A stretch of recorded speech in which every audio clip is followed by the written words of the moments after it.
Hi, sweeties. How are you doing? Welcome to Cimnanya, and thank you all so much for all the love and support. Hope you all are doing great. So, I am saying a very big shout out to this beautiful woman, Exp0sed. I've been following her for a while, and I really do love her content a lot because, like, she is very, very outspoken and very, very intelligent at the same time. I love how she put her words and everything together, and the rest of it. I love it. So she was talking about how, like, the spaces she has been as a mixed race woman, and how some of them are like, foul spaces, rated C, sexist, and all that. And she also, like, leftist or progressive, like, spaces and all that she has been. And trust me, she did not lie with everything she said. Just all you need to do is listen to what she is saying, and you definitely will understand that this is how they've been operating and all that. And some of them, especially, and also white women, they do all this a lot, right? And the truth is that from what she said, she also mentioned that some of them do not function very well when it comes to their community. But then they look for a marginalized group where they feel like, man, this is where I am going to have my power. Let me get into here and make things like, not so good for them. You know what? Let's get into this. I'm going to be honest with you, some of the most oppressive, racist, sexist, foul spaces I have ever been in as a mixed race Black woman were supposedly progressive leftist spaces. Some of the most misogynistic, racist men I have ever met have "I would have voted for Obama a third time" bumper stickers on the backs of their cars and are in relationships with women of color and Black women. Without a doubt, the most entitled, condescending, dismissive white woman I have ever had the displeasure of having to work with or volunteer with have been white women in these progressive spaces. It's as though they feel their existence in these spaces is by itself enough to justify their behavior towards marginalized groups. They know more about how to rid the world of oppression and marginalization systems more than the people who have had to live with this oppression and overcome it for centuries. It's like the vegans who tell themselves, "Oh, well, I'm a vegan just by default, then I am a good person and I'm entitled to mistreating others because I'm a vegan, so therefore I'm a good person." It's kind of like that. I distinctly recall interning as a law student. I interned as a law clerk at a progressive legal aid clinic, and without a doubt, the other intern, who was a white male, so-called communist, a self-proclaimed Marxist, was the meanest, nastiest, most racist, most sexist man I have ever met in my life. And I'm saying that as someone who has worked in like the legal field for the better part of the past 5 or 6 years, and the legal profession is not very well known for being occupied by men who are forward-thinking.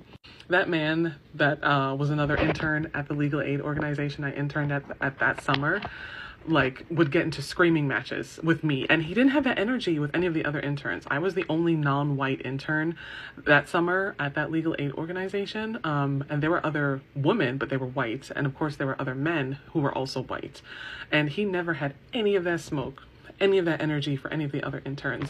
Even when they were like debating him or saying things that I was also saying, I would repeat the same thing they were saying, and he would challenge me. Like it was as though my existence threatened him in this leftist space.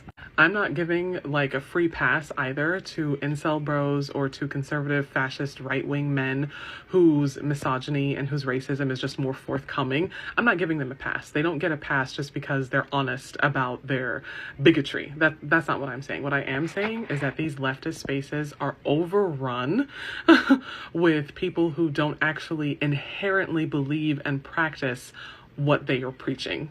They view the people who actually created these leftist spaces, which are marginalized, oppressed people, they view us as like competition in those spaces. Like our existence in those spaces is a threat to their domination or something like that. Because for whatever reason, in these white leftists, in particular the white male leftists, they can't dominate in their own spaces that they come from, which is white society. I've said it before, the reason why so many white male leftists are leftists is because they don't fit into the very niche definitions of what it means to be like a cisgender heterosexual white man. So they come to white male or white or leftist spaces rather to try to insert themselves there.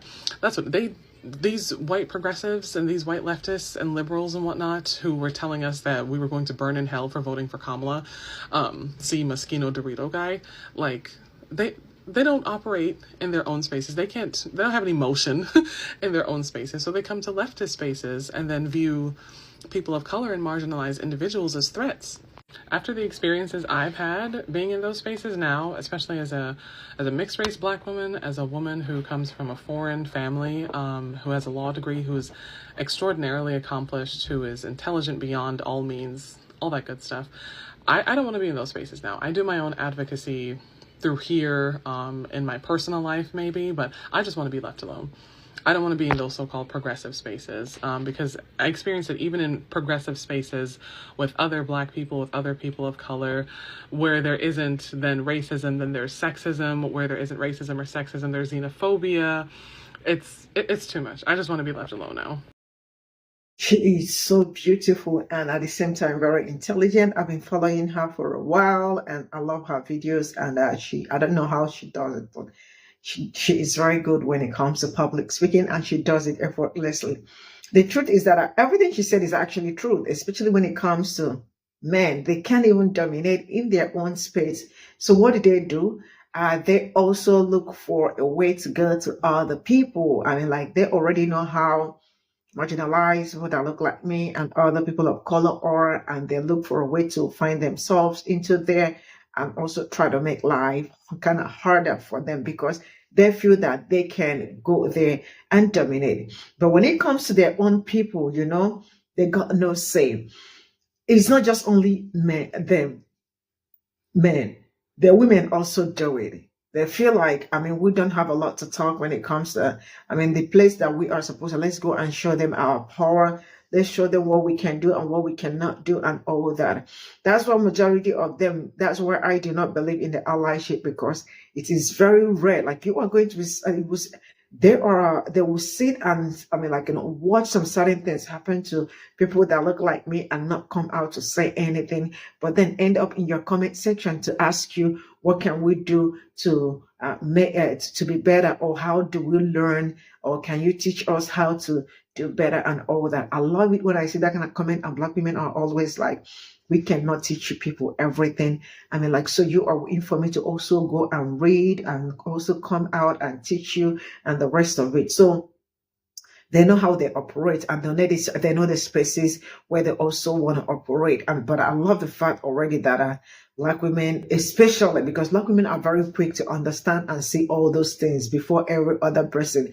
And then when they see it and start talking about it, other people, or maybe Black men or other people will be like, why is it that Black women, sorry if I am going this way, but this is really something that we all should know. It needed to be said, They are always like, Black women are always very like, why is it that everything is all about this? For them, everything is all about that. But when you look into that, look deep, you definitely will still see that what this are saying is true. If you do not understand it at that point in time, come back maybe in a week or 2 weeks. There will be something that will repeat itself that will also make you understand that they were not lying about it. It's just like when you ask people, how are you doing? They say, okay, but if you ask them on a deeper level, right, they may also explain to you what it's going on or what it's happening to them or how their life is. That is how it's like.